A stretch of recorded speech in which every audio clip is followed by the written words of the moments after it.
am a writer. Writing books is my profession, but it's more than that, of course. It is also my great lifelong love and fascination. And I don't expect that that's ever going to change. But that said, something kind of peculiar has happened recently in my life and in my career, which has caused me to have to sort of recalibrate my whole relationship with this work. And the peculiar thing is that I recently wrote this book, this memoir called Eat, Pray, Love, which, decidedly unlike any of my previous books, went out in the world for some reason and became this big mega sensation, international bestseller thing, the result of which is that everywhere I go now, people treat me like I'm doomed. Seriously, doomed. Like, they come up to me now like all worried and they say, aren't you afraid you're never going to be able to top that? Aren't you afraid you're going to keep writing for your whole life and you're never again going to create a book that anybody in the world cares about at all, ever again? So that's reassuring, you know. But it would be worse, except for that I happen to remember that over 20 years ago, when I first started telling people when I was a teenager that I wanted to be a writer, I was met with this same kind of sort of fear-based reaction, and people would say, aren't you afraid you're never going to have any success? Aren't you afraid the humiliation of rejection will kill you? Aren't you afraid that you're going to work your whole life at this craft and nothing's ever going to come of it and you're going to die on a scrap heap of broken dreams with your mouth filled with bitter ash of failure? Like that, you know? And the answer, short answer to all those questions is yes. Yes, I'm afraid of all those things. And I always have been, and I'm afraid of many, many more things besides that, you know, people can't even guess at, like seaweed and other things that are scary. But when it comes to writing, the thing that I've been sort of thinking about lately and wondering about lately is why, you know? Is it rational? Is it logical that anybody should be expected to be afraid of the work that they feel they were put on this earth to do, you know? And what is it specifically about creative ventures that seems to make us really nervous about each other's mental health in a way that other careers kind of don't do, you know? Like my dad, for example, was a chemical engineer, and I don't recall once in his 40 years of chemical engineering anybody asking him if he was afraid to be a chemical engineer, you know? It just didn't come, like, got chemical engineering block, John, you know, how's it going? And it just didn't come up like that, you know? But to be fair, right, chemical engineers as a group, you know, haven't really earned a reputation over the centuries for being alcoholic manic depressives, and we writers, you know, we kind of do have that reputation. And not just writers, but creative people across all genres, it seems, have this reputation for being enormously mentally unstable. And, you know, all you have to do is look at the very grim death count in the 20th century alone of really magnificent creative minds who died young and often at their own hands, you know. And even the ones who didn't literally commit suicide seem to be really undone by their gifts, you know. Norman Mailer, just before he died, last interview, he said, "Every one of my books has killed me a little more." An extraordinary statement to make about your life's work, you know, but we don't even blink when we hear somebody say this because we've heard that kind of stuff for so long, and somehow we've completely internalized and accepted collectively this notion that creativity and suffering are somehow inherently linked, and that artistry, in the end, will always ultimately lead to anguish. And the question that I want to ask everybody here today is, are you guys all cool with that idea? Like, are you comfortable with that? Because you look at it even from an inch away, and, you know, I'm not at all comfortable with that assumption. I think it's odious, and I also think it's dangerous, and I don't want to see it perpetuated into the next century. I think better if we encourage, you know, our great creative minds to live, you know, and I definitely know that in my case, in my situation, it would be very dangerous for me to start sort of leaking down that dark path of assumption, you know, particularly given the circumstance that I'm in right now in my career, which is, you know, like, check it out. I'm pretty young. I'm only about 40 years old. I still have maybe another 4 decades of work left in me. And it's exceedingly likely that anything I write from this point forward is going to be judged by the world as the work that came after the freakish success of my last book, right? I should just put it bluntly, because we're all sort of friends here now, it's exceedingly likely that my greatest success is behind me.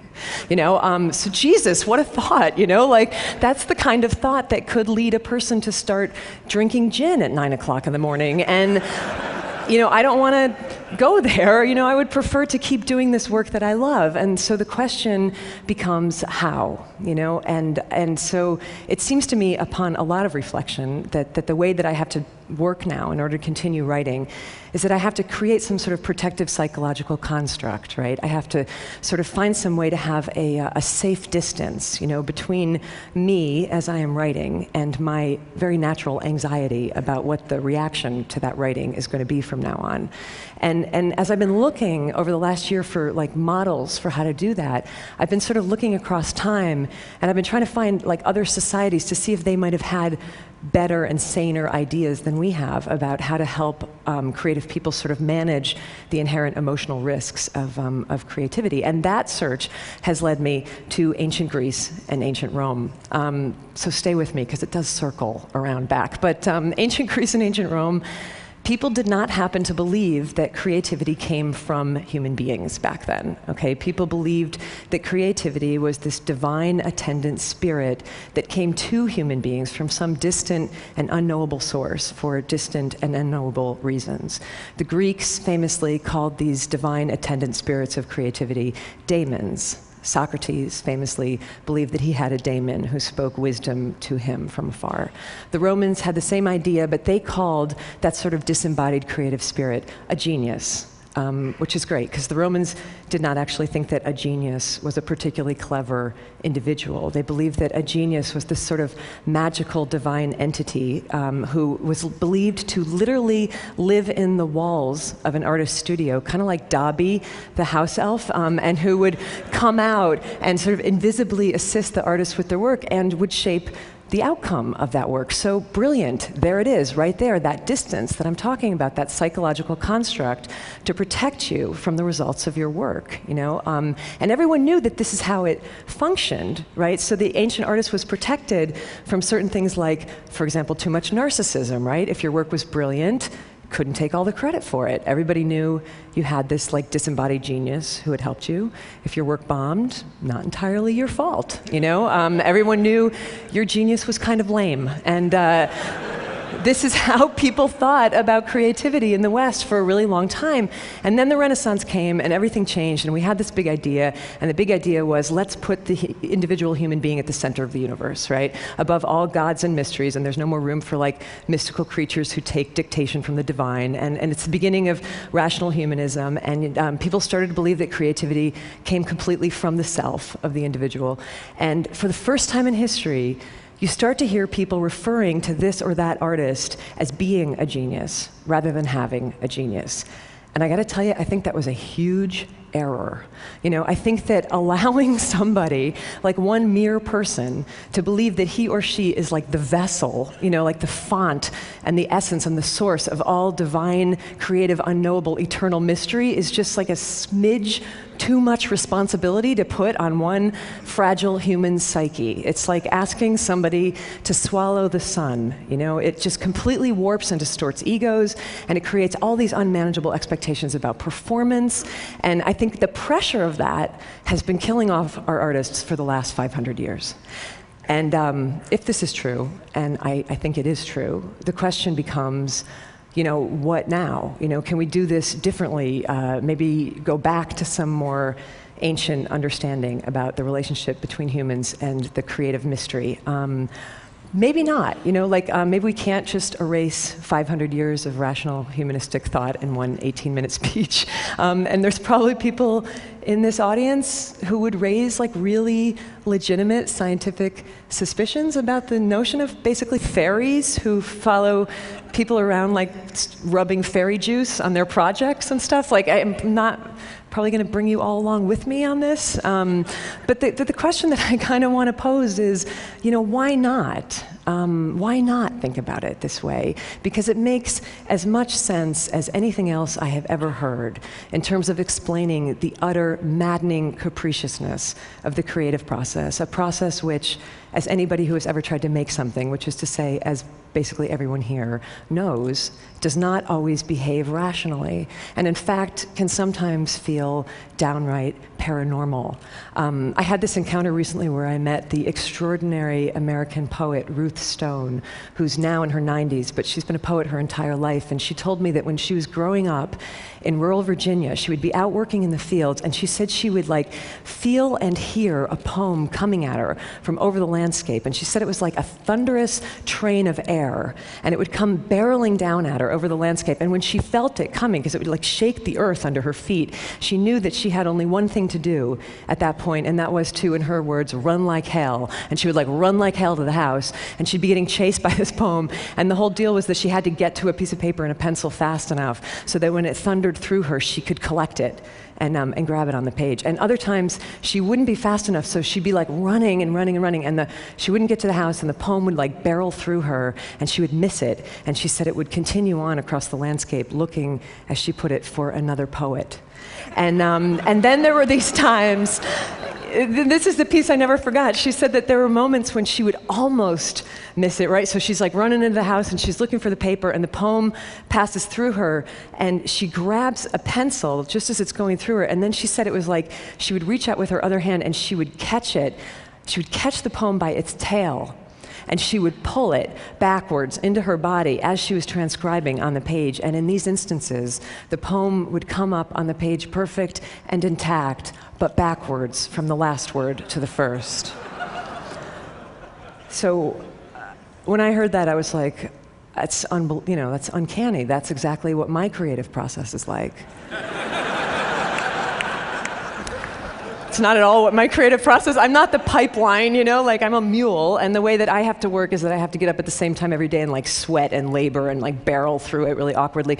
But even I, in my mulishness, even I have brushed up against that thing, at times. And I would imagine that a lot of you have too. Even I have had work or ideas come through me from a source that I honestly cannot identify. And what is that thing? And how are we to relate to it in a way that will not make us lose our minds, but in fact might actually keep us sane? And for me, the best contemporary example that I have of how to do that is the musician Tom Waits, who I got to interview several years ago on a magazine assignment, and we were talking about this. And Tom, for most of his life, he was pretty much the embodiment of the tormented contemporary modern artist. Trying to control and manage and dominate these sort of uncontrollable creative impulses, that were totally internalized. But then he got older and he got calmer. And one day he was driving down the freeway in Los Angeles, he told me, and this is when it all changed for him. And he's speeding along, and all of a sudden he hears this little fragment of melody, that comes into his head, as inspiration often comes elusive and tantalizing, and he wants it, it's gorgeous, and he longs for it, but he has no way to get it. He doesn't have a piece of paper, he doesn't have a pencil, he doesn't have a tape recorder, so he starts to feel all that old anxiety start to rise in him, I'm gonna lose this thing, and then I'm gonna be haunted by this song forever, and I'm not good enough, and I can't do it. And instead of panicking, he just stopped that whole mental process, and he did something completely novel. He just looked up at the sky and he said, "Excuse me, can you not see that I'm driving? Do I look like I can write down a song right now? If you really want to exist, come back at a more opportune moment when I can take care of you. Otherwise, go bother somebody else today. Go bother Leonard Cohen, And his whole work process changed after that. Not the work. The work was still oftentimes as dark as ever, but the process and the heavy anxiety around it was released when he took the genius out of him where it was causing nothing but trouble, and released it kind of back where it came from, and realized that this didn't have to be this internalized, tormented thing. It could be this peculiar, wondrous, bizarre collaboration, kind of conversation between Tom and the strange external thing that was not quite Tom. So when I heard that story, it started to shift a little bit the way that I worked too, and it already saved me once, this idea. It saved me when I was in the middle of writing Eat, Pray, Love, and I fell into one of those sort of pits of despair that we all fall into when we're working on something and it's not coming, and you start to think this is going to be a disaster, this is going to be the worst book ever written, not just bad, but the worst book ever written. And I started to think I should just dump this project, you know? But then I remembered Tom talking to the open air, and I tried it. So I just lifted my face up from the manuscript and I directed my comments to an empty corner of the room, and I said aloud, listen, you thing, you and I both know that if this book isn't brilliant, that is not entirely my fault, right? Because you can see that I am putting everything I have into this. You know, I don't have any more than this. So if you want it to be better, then you got to show up and do your part of the deal, okay? But if you don't do that, you know what, the hell with it, I'm going to keep writing anyway because that's my job. And I would please like the record to reflect today that I showed up for my part of the job. Because, thank you. In the end, it's like this, okay? Centuries ago, in the deserts of North Africa, people used to gather for these moonlight dances of sacred dance and music that would go on for hours and hours until dawn. And they were always magnificent because the dancers were professionals and they were terrific, right? But every once in a while, very rarely, something would happen and one of these performers would actually become transcendent. And I know you know what I'm talking about because I know you've all seen at some point in your life a performance like this, you know? And it was like time would stop and the dancer would sort of step through some kind of portal, and he wasn't doing anything different than he had ever done, you know, 1,000 nights before, but everything would align, and all of a sudden he would no longer appear to be merely human. You know, he would be like lit from within and lit from below, and all like lit up on fire with divinity. And when this happened back then, people knew it for what it was, you know, they called it by its name.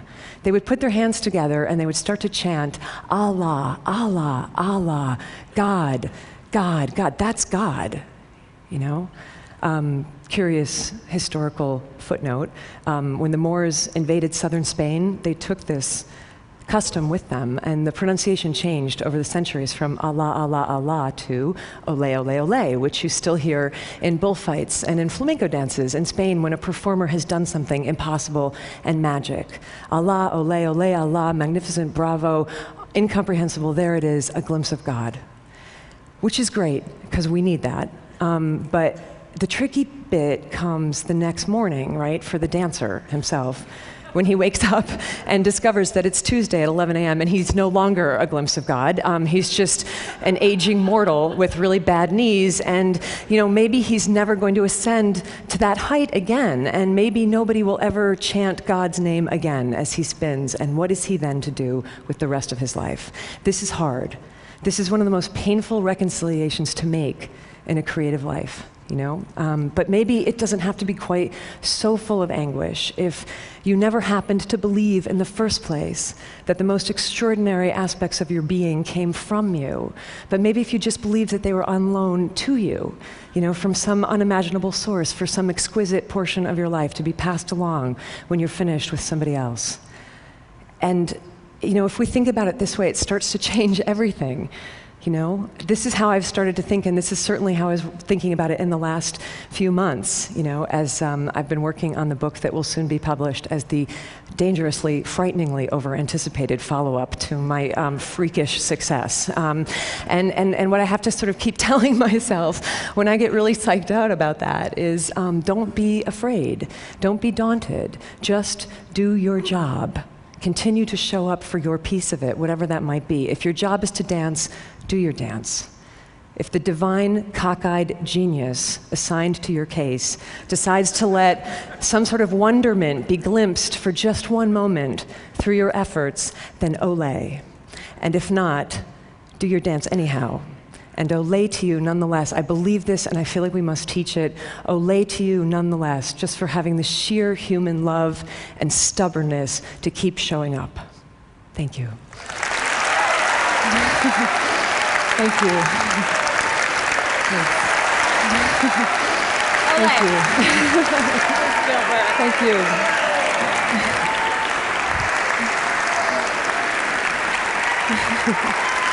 Thank you.